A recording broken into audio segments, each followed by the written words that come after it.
여러분 만나서 반갑습니다. 많이 더운데 어떻게 지내시는지 염려가 되기도 합니다.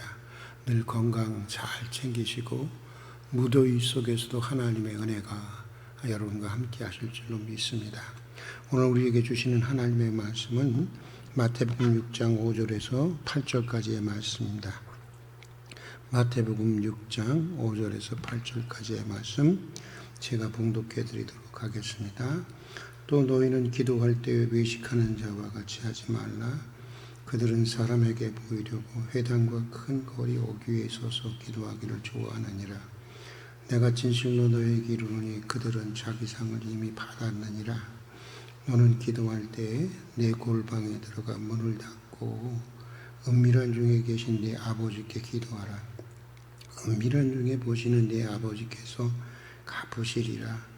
또 기도할 때 이방인과 같이 중언부언하지 말라. 그들은 말을 많이 하여야 들으실 줄 생각하느니라. 그러므로 그들을 본받지 말라. 구하기 전에 너에게 있어야 할 것을 하나님 너희 아버지께서 하시느니라. 이 밤도 폭염 속에서 기도의 자리로 나와주신 모든 분들에게 주님의 특별하신 은혜와 평화가 함께 하시기를 바랍니다. 오늘 밤도 지난 시간에 이어서 기도 교실이라는 제목으로 기도에 대한 시리즈를 함께 나누는 시간을 가지고자 합니다. 며칠 전 어떤 분의 책을 읽다가 마음에 다가오는 문장을 발견하게 되었습니다. 이런 글입니다. 잘 산다는 게 뭘까? 남들보다 돈이 많고 높은 자리에 앉는 것이 아니라 하나님께서 배분해 주신 삶을 충실히 살아내는 것이다. 이런 삶은 저마다 다른 모양을 하고 있지만 내적인 삶의 특징은 동일하다. 그는 언제나 하나님을 마음 깊이 경외하고 공경하는 태도로 살아간다. 그의 내면에는 깊은 고요함이 있다. 아무도 하찮게 여기지 않고 누구든 존중한다. 삶이 하나님의 은총이요 선물임을 알기에 늘 겸손히 살아간다. 또 감사하며 산다. 바라고 원하는 것보다 고마움이 더 큰 사람이다. 없는 것을 헤아리기보다는 있는 것을 헤아리는 일에 익숙하다. 홀로 어두운 밤 길을 걸어가면서도 등불을 밝힌 마차를 타고 가는 이들을 미워하지도 부러워하지도 않는다. 등불이 없어 누릴 수 있는 달빛과 별빛이 그저 고마울 뿐이다. 그리고 그는 자기에게 주신 것을 다른 이들과 나누며 더불어 향유하며 산다. 자, 어떻습니까? 여러분은 잘 사는 사람입니까? 아니면 잘못 살아가고 있는 사람들입니까? 필자는 마지막을 이렇게 맺고 있습니다. 그들은 한마디로 경건한 사람이다. 그리고 그들에게 이 모든 것을 가능케 하는 토대는 기도이다. 그러니까 무엇보다 기도가 그들의 삶을 그런 아름다운 삶으로 세워간다고 하는 것입니다. 사실 예수님의 모든 행적을 거슬러 올라가 보면 결국 기도의 골방에 이르게 됩니다.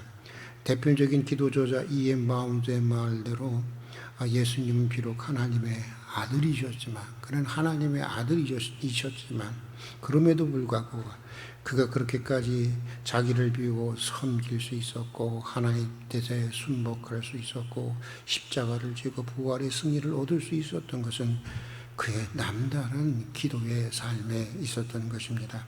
지난 시간에 말씀드린 대로 기도는 하나님 안에 있는 모든 선한 것들이, 하나님 안에 있는 모든 풍요로운 것들이, 하나님 안에 있는 모든 능력들이 우리에게로 전달되고 우리를 변화시키는 가장 대표적인 은총의 통로요.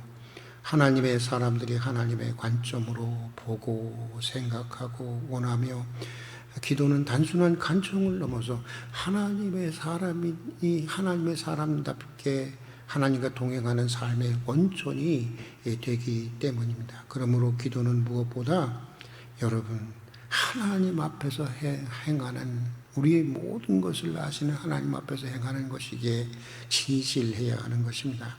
오늘 우리가 읽은 말씀은 골방 안으로 들어가서 문을 닫고 기도하라고 하는 것인데 그것을 말해주고 있는 것입니다.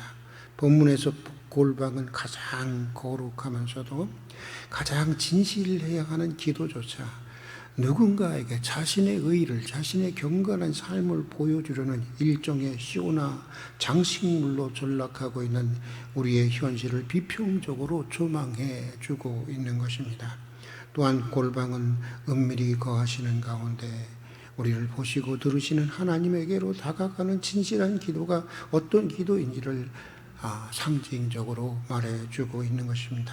그러면서 본문은 골방이라는 진실한 기도 가운데로 우리를 초대하고 있는 것입니다. 먼저 본문은 골방으로 들어가기 위해서는 위선자가 되지 말라고 하고 있습니다. 헬라어 원어로 위선자는 휘포크리톤이라고 하는데 본래 극장의 무대에서 주어진 각본에 따라서 관중들을 대상으로 연기하는 배우를 의미하는 것입니다. 그러니까 위선자가 되지 말라고 하는 것은, 외식하는 자가 되지 말라고 하는 것은 사람들에게 잘 보이려고, 사람들을 감동시키려고 배우들처럼 쇼하지 말라는 것입니다. 연기하지 말라는 것입니다. 기도의 대상은 사람이 아니라고 하는 것입니다. 기도의 대상은 어디까지나 하나님이라고 하는 것입니다. 사람들은 아예 생각하지 말라고 하는 것입니다. 오직 하나님만 생각하고 기도하라고 하는 것입니다. 물론 대표 기도의 경우 모든 교우들의 마음을 담아서 드려야 하고 또 정해진 짧은 시간 안에 드려지는 기도이기에 사람들을 전혀 또 형편을 전혀 고려하지 않고 드릴 수는 없지만, 그렇다고 해서 사람들을 어떻게 하면 감동시키는 그런 기도를 할 수 있을까? 그런 마음을 가져서는 안 된다고 하는 것입니다. 신학교를 다닐 때였습니다. 언젠가 저희 총장님이 이런 말씀을 하셨습니다. 요즘 여러분들의 기도가 너무 문학적이고 유창해지는 것을 주의하십시오 라고 했는데, 저는 그 말씀을 지금도 깊이 기억하고 있습니다. 골방으로 들어가는 기도를 위해서는 어디서 기도하든지, 그것이 대중적인 기도의 자리든지 그것이 개인 기도방이든 간에 항상 문을 닫고 하나님을 향해서만 마음의 문을 여는 것이어야 하는 것입니다. 그리고 또 자기의 삶의 뒷받침이 없이 사람들을 감동시키기 위해서 하는 기도도 참 문제인 것입니다. 이것도 아주 역겨운 쇼인 것입니다.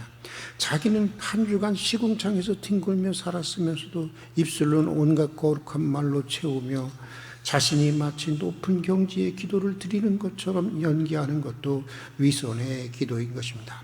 골방으로 들어가기 위해서는 적어도 최대한 피 흘리기까지 아까 싸운 자신의 선한 삶이 뒷받침되어야 하는 것입니다. 그것이 안 되면 최소한 정직한 삶의 고백이라도 있어야 하는 것입니다.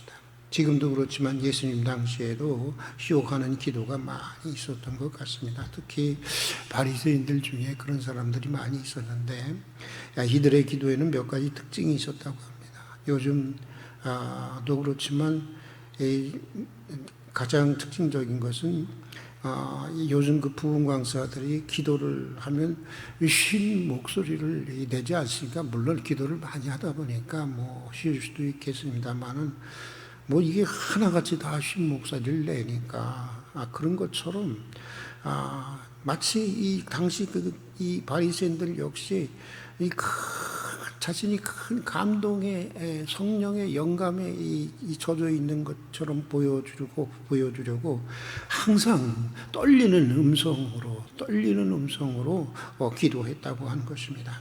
두 번째로는 하나님의 영이 임하신 것처럼 어깨를 막 또 떨면서 기도했다는 것입니다. 어렸을 때 저도 성령이 강하게 임하신 것처럼 보이기 위해서 간혹 이렇게 무당처럼 무릎을 꿇고 펄떡펄떡 진동하면서 기도한 적이 있었습니다. 그때는 저 같은 사람이 많았습니다. 기도만 하면 여기저기서 뛰는 것입니다. 물론 성령이 강하게 임하시면 진동이 올 때도 있습니다. 그러나 기도할 때마다 기도를 시작하면서부터 뛴다고 하는 것은 굉장히 의심해 볼 여지가 많이 있는 것입니다. 세 번째는 간절히 기도하는 것을 보여주기 위해서 매번 나팔 들듯이 오늘 본문에 나온 대로 큰 큰 소리로 기도하는 것입니다. 그리고 이방인들 주는 중언부언 이 말 저 말 끌어들여서 마치 국회에서 필리버스터 하는 것처럼 내용도 없는 것들을 긴 시간 기도하는 것입니다. 내가 그만큼 이렇게 오랜 시간 기도할 만큼 영역이 있고 그 당시에는 또 길게 기도하면 응답받는다고 하는 그런 잘못된 인식이 있었던 것 같습니다. 그러니까 길게 기도하면서 응답을 받는 기도를 하는 신령한 기도자라고 하는 것을 보여주려고 하는 것인데, 여러분, 이들의 문제는 형식에 있는 것이 아닙니다. 시간에 있는 것이 아닙니다. 문제는 중언부언하는 내용에 있는 것이고, 도대체 뭘 기도하는지 모르는 중언부언하는 내용에 있는 것이고, 남에게 보이려는 데 있는 것입니다. 그렇지 않다면 긴 시간 기도하고 때로 큰 소리로 기도해도 여러분 문제가 되지 않는 것입니다. 저는 산골짜기가 흔들리도록 큰 소리로 주님의 이름을 외치며 8시간 이상을 손을 들고 기도하는 분들을 여러 분 목격했습니다. 제 어머니나 양어머니도 그런 분들 중에 한 분이셨습니다. 그분들은 긴 기도만큼이나 깊은 영적 체험을 하셨고 교회에 유익한 다양한 은사들을 가지고 있었습니다. 사실 목사로서 부끄럽기는 해도 예전에는 그런 목사님들이 참 많이 계셨습니다. 저도 그렇고 여러분도 그렇고 우리가 좀 기도에 있어서 좀 반성 좀 해야 할 필요가 있습니다. 이건 5분을 넘게 기도하는 것을 좀 힘들어하는 정도면 영적 수준은 어느 정도 알 수 있는 것입니다. 여러분, 다시 말씀드리지만 문제는 형식이 아니라 내용이라고 하는 것입니다. 문제는 사람들에게 보이려는 데 있는 것이 아닙니다. 골방으로 들어가는 기도는 남에게 보이려고 하거나 중언부언하는 기도로부터 자유로워질 때 가능한 것입니다. 이번 부흥사경에 강사로 초대된 석학 차경식 교수는 골방의 기도를 이렇게 말했습니다. 골방의 자리는 내 존재의 한계 선상에서 내가 피조물로서 그 유한한 한계를 깨닫고 나를 제대로 대면하기 위한 자리이며, 내 존재의 근원인 하나님으로 하여금 하나님이 되도록 배려하는 자리이다. 나아가 골방의 자리는 은밀한 가운데 자신을 계시하시는 하나님의 풍요로운 비밀을 참여하는 마음으로 긍정하며 그 은밀한 하나님의 풍요로움의 그 면면을 인식하고 깨달아가는 자리이기도 하다. 그 자리는 개방적이지만 은밀한 가운데 드러나며 또 은밀하되 자폐적인 방향으로 흐르지 않고 그건 견고하고 고결한 자기 성취의 자리이다. 사랑하는 여러분, 주님은 여러분을 오늘 골방으로 초대하고 있는 것입니다. 아니, 매일 우리를 골방으로 초대하고 있는 것입니다. 골방 안으로 들어가십시오. 그리고 자꾸만 남이 보도록 열어놓고 싶어하는 문을 안에서 완전히 닫아 걸어 버리십시오. 누가 안에 있는지도 모를 정도로. 그리고 골방 안에서만이 은밀한 자신을 은밀히 계시는 주님과 풍요로우면서도 삼일한 아주 긴밀한 교제를 나눌 수 있는 여러분들이 될 수 있기를 주의 이름으로 축복합니다. 같이 기도하겠습니다. 오늘도 골방으로 초대하시는 주님의 말씀에 순종할 수 있게 해주시옵소서. 골방 안으로 들어가 자꾸만 남이 보이도록 열어놓고 싶어하는 문을 안에서 완전히 닫아 걸어놓게 해주시옵소서. 안에 누가 있는지도 모를 정도로. 그리하여 골방 안에서만이 은밀한 자신을 은밀히 계시하시는 주님의 풍요로움에서도 삼일한 주님과 삼일한 교제를 나눌 수 있게 해 주시옵소서. 예수님 이름으로 기도드립니다. 아멘.